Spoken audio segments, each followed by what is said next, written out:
Shoutout sa mga bagong tropa natin dyan na naligaw dito sa ating YouTube channel. Panoorin nyo lang yung mga ina-upload ko, step by step nyo lang yan. Kasi lahat ng mga ina-upload ko dyan mga tropa, lahat yan ay mga experience ko. Kung gusto nyo naman na magpa-guide personally sa akin, message nyo lang ako sa ating Facebook page. Tumatanggap ako ng 10 na i-guide ko mga tropa. And syempre meron tayong certain na amount or talent fee na tinatawag. Pero nasa sa inyo na yon kung mag-a-avail kayo, no? Kasi yon mga tropa, crash course lang talaga yon. I mean, wala naman tayong pinaka PDF or PowerPoint na ipapakita. As in, tanong-tanong and magkakaroon tayo ng konting usapan, di ba? And ayun lang. At hindi ako tumatanggap ng sobrang dami para makapokus tayo at makapagtanong kayo anytime at masasagot ko kaagad.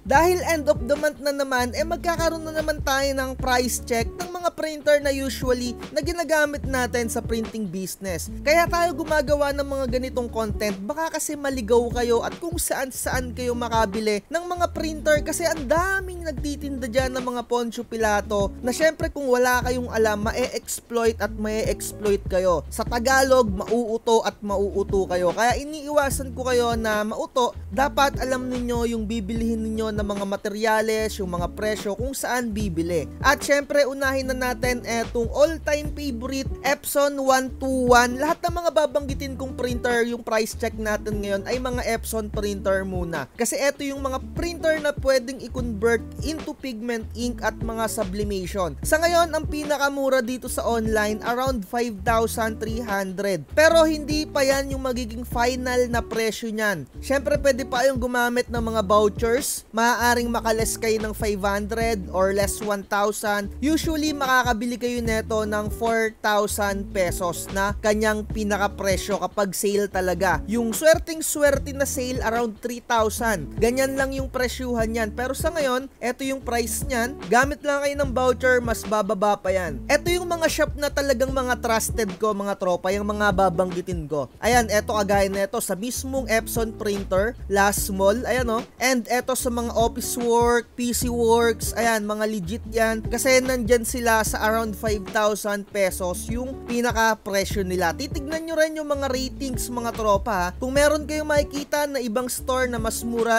good for you. Pero make sure nyo lang na mga legit yung pagbibilihan ninyo. Next natin na printer na ipa-price check natin, etong Epson 1210. Etong printer na to ay print function lang and pwedeng-pwede siya sa pigment and sublimation. Yung pinaka-presyo niya na nakikita natin dito sa mismong Epson printer na legit or Last Mall at 8,300.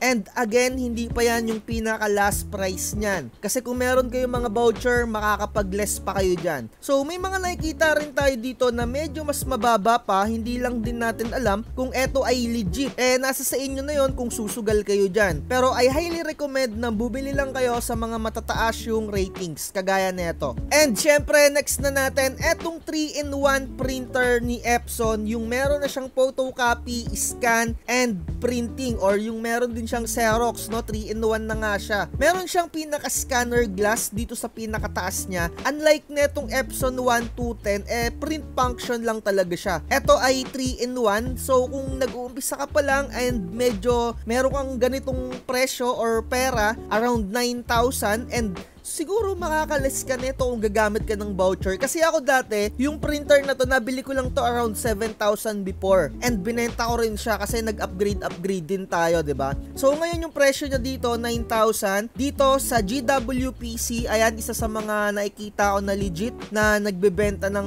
mga printer. As in talagang mga distributor yan ng mga printer, mga tropa ko, no? And eto, 9,000 sa mismong Epson printer. Kung meron kayong makikita na ganito, brand new Epson printer daw, 3210, sketchy yan malamang. Kasi ang pinaka-regular price niyan, around 8,000 to 9,000. So, kung eto yung pipiliin ninyo, nasa sa inyo na yan kung magpapauto kayo, 'di ba? So, nakikita nyo naman. So, sobrang tanga mo or first time mo sigurong bumili sa online, kung mauuto ka na itong seller na to, good luck na lang sa'yo, mga tropa. So, talagang piliin ninyo yung mga legit or trusted na seller dito sa online. And may mga nagtatanong, bakit sa online online ko talaga nare-recommend na bumili. Kasi unang-una kung magpipigment ink kayo, wala na rin kayong makukuha dyan na warranty kung i-convert nyo mismo sa pigment ink. And mas makakalas kayo kung sa online kasi dahil sa mga vouchers. Kung pupunta naman kayo sa mga physical store, nasa sa inyo kung anong mga trip ninyo, mga tropa ko, diba? Pero dito nga sa vlogs natin na to, price check lang tayo. Nakikita naman natin yung pinaka lowest price guaranteed. Sabi dito kay Lazada, around 9,140. Syempre gamit ka ng voucher para makalas ka pa. Hindi ko lang alam sa Shopee kung medyo mas mura, diba? So i-check nyo na lang. Or mga tropa, yung mga nababanggit ko ng mga printer, lahat yan ilalagay ko sa description. Yung mga link kung saan kayo pwedeng makabili. Para hindi kayo kung saan-saan mauto or kung saan-saan kayo mapapunta. Unang-una mga tropa, magpapasko na naman at alam ko maraming gustong pumasok sa printing business na talagang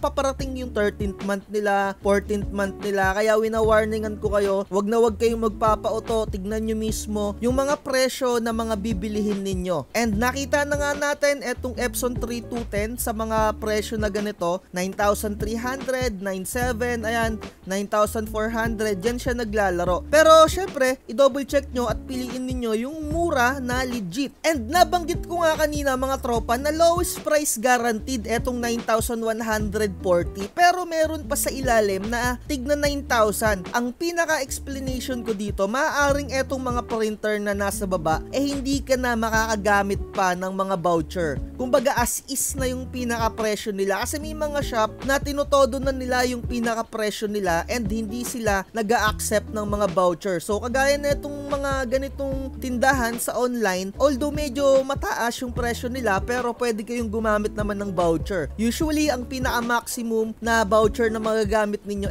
less 1,000, diba? So tignan nyo na lang kung saan kayo mas makakamura. And next na tayo dito sa printer na Epson 5290 na which is eto yung printer na ginagamit ko sa ngayon. Dati ako nanggaling sa Epson 3210, 3110, and syempre habang tumatagal medyo nag-upgrade din tayo. Kung medyo lumalakas-lakas yung printing natin sa susunod, baka mag-upgrade ulit tayo. So sa ngayon medyo tumataas na yung presyo nito. Epson 5290 around 14,000 na siya. Pero nung time na nabili ko to last year around August, 11,000 ko lang siya nabili. And may mga tropa tayo na nakabili around 9,000 lang gamit yung mga voucher na nakukuha nila, lalong-lalo na kapag mga flash sale. Diyan talaga kayo makakamura sa online. Pero agaya nito, no, price check natin, 14,020 pesos yung pinakamura ito sa mismong Epson printer. So dito sa GWPC 14,170 and sa iba around 15,000 na. Make sure na maaagamit kayo ng mga voucher every time na bibili kayo sa online. Kung meron kayong makikita na nagtitinda ng printer na ganito na around 18,000, 20,000, malamang sa malamang inuuto ka lang nun. And mga tropa, hindi porket sikat yung napapanood nyo ng mga vlogs. And sa akin, hindi porket nagbablog din ako neto, maniniwala na kayo. Make your own research. Eto mga tropa, gusto ko transparent lang din tayo. Alamin nyo talaga kung saan nakakabili ng murang printer materials, hindi lang tong mga printer mismo. Kagaya pa ng mga photo paper, di ba? Mga ganyan, binili sticker, i-double check nyo kasi malamang sa malamang baka pag nakakapanood kayo ng mga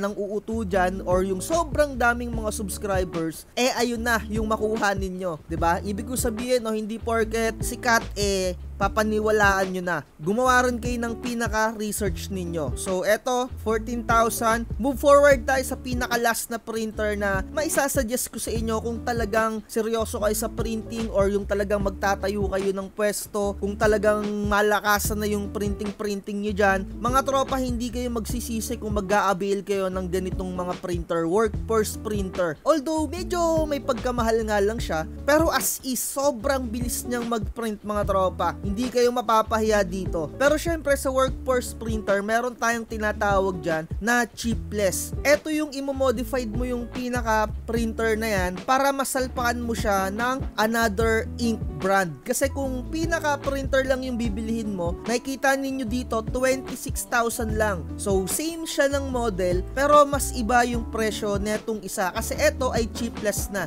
Ibig kong sabihin, yung pinakalagayan niya ng ink, wala na yung pinaka-chip. Ayan yung tinatawag kasi na chipless. Kaya nga chipless literal. Tinatanggal yung chip. Kasi sa mga ganitong printer, yung pinakalagayan nila ng ink, merong naka-install na chip. So, yun lang yung babasahin ng printer para makahigop ng ink gamit yung lagayan na yon. So, i-modified yung printer na yon, tatanggalin yung pinaka-chip, papalitan ng lagayan ng ink para masalpakan mo ng Hansol, ng Pigment, ng kung anong trip mo na brand na ink para magamit mo yung another brand or yung mga third party na ink. Meron tayong tinatawag na chipless dyan. So, eto 31,000 na yung mga naka-chipless dito sa Inkrite. And may mga naririnig-rinig ako, medyo matagal nga lang daw mag-reply when it comes sa customer service. Ibig ko sabihin yung mga after sales, kapag ka bumili ka dyan, medyo matagal mag-reply.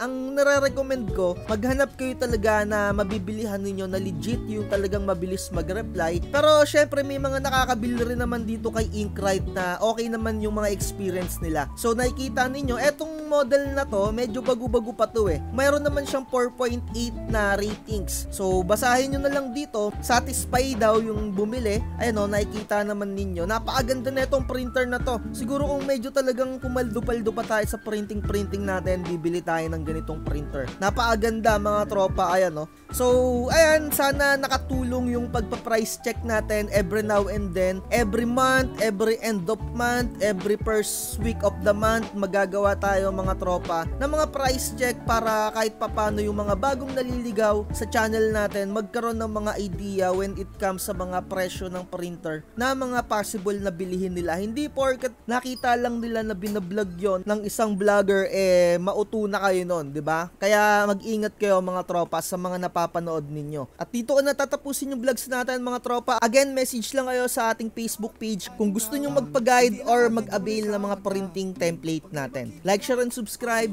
At lagi kong sinasabi, huwag na huwag magpapauto. Huwag kang magpapauto, mag-isip ka sa pilian. Sa laro ng buhay, dama ang tampuhan. Di lahat ng nagpa-hype, siguradong totoo sarili.